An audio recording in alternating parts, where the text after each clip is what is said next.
is told by many different cultures, as many of our folk tales are. It's a Zen story, it's a Jewish story, it's from here, it's from there.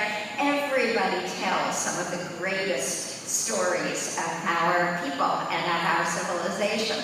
So this one is about a man who fell on hard times. And the reason he fell on hard times doesn't really matter. Maybe his house was underwater, maybe it was the mortgage crisis, maybe it was losing his job. He fell on hard times and he found himself doing physical labor. And the physical labor that he did actually brought him very little money. But one night, when he was resting after absolute exhaustion from a hard day of work, he had a dream. And in that dream, he saw himself traveling from where he lived in Baghdad to Cairo in Egypt. Baghdad being Iraq, Cairo being in Egypt. And he thought, why would I travel 805 miles? Yes, indeed, folks, I Googled it. 805 miles from Baghdad to Cairo. And then he found out that when he got in that dream to the place he needed to be, there was a tree. And under that tree, in that dream, was a treasure. And in that dream, he sold that treasure, and his life was as splendid as could be. Well, when the man woke up, he did what maybe some of us would do. I don't know, how many of you would travel 805 miles to find a treasure? Some of you, good. Well, let's hear it for those people. I'm not sure if I would. It depended on my car. I don't know. But he traveled 805 miles from Baghdad to Cairo. And when he got there, as you could imagine, he was exhausted. So he found himself a mosque.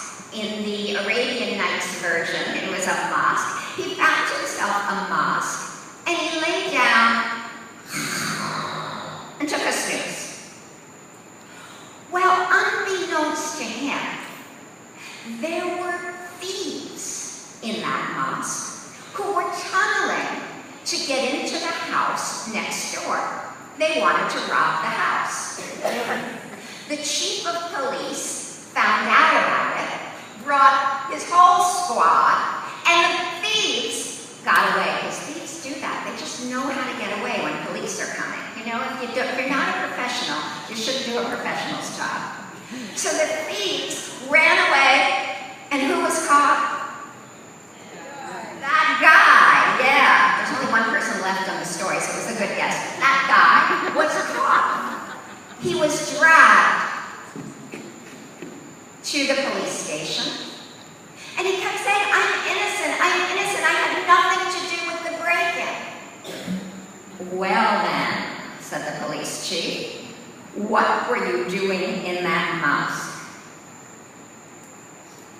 Well, some of you in the audience I know would not be embarrassed to tell him this, but this man was. He said, you're not going to believe this. I had a dream. I had a dream. No, I didn't do that. But I had a dream. And it wasn't the Martin Luther King dream either. It was just a dream that there was a treasure underneath a tree in Cairo, and I followed my dream. That's what I'm doing here. You've got to believe me. Well, the police chief looked at him and started to laugh. And this made the poor man feel worse and worse. As you can imagine, nobody wants to be laughed at, particularly for his dreams. The police chief said, you dope, you idiot.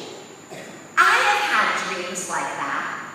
In fact, I had a dream just the other night that I've had before, that there is a treasure in a house in your city of Banyan. In fact, oh, you're way ahead of me. What a right? That's because you go to libraries. That's why you're way ahead. I had a dream that there was a treasure underneath a fountain, a wonderful fountain at the end of a long wooded drive. The man didn't say anything, but this sounded like a very familiar place. So he said, well, can I go? Can I get out of here? Sure, go. And don't go following your dreams. That's crazy. Well, what do you think he did? He traveled 805 miles back from Cairo to Baghdad. You are never going to forget, if you don't remember anything else about this story, you will never forget the distance from Cairo to Baghdad. And he pulled out a shovel, and what do you think? He began to dig. And what do you think he found underneath that fountain? He found a treasure, ladies and gentlemen. He found the treasure he had wanted.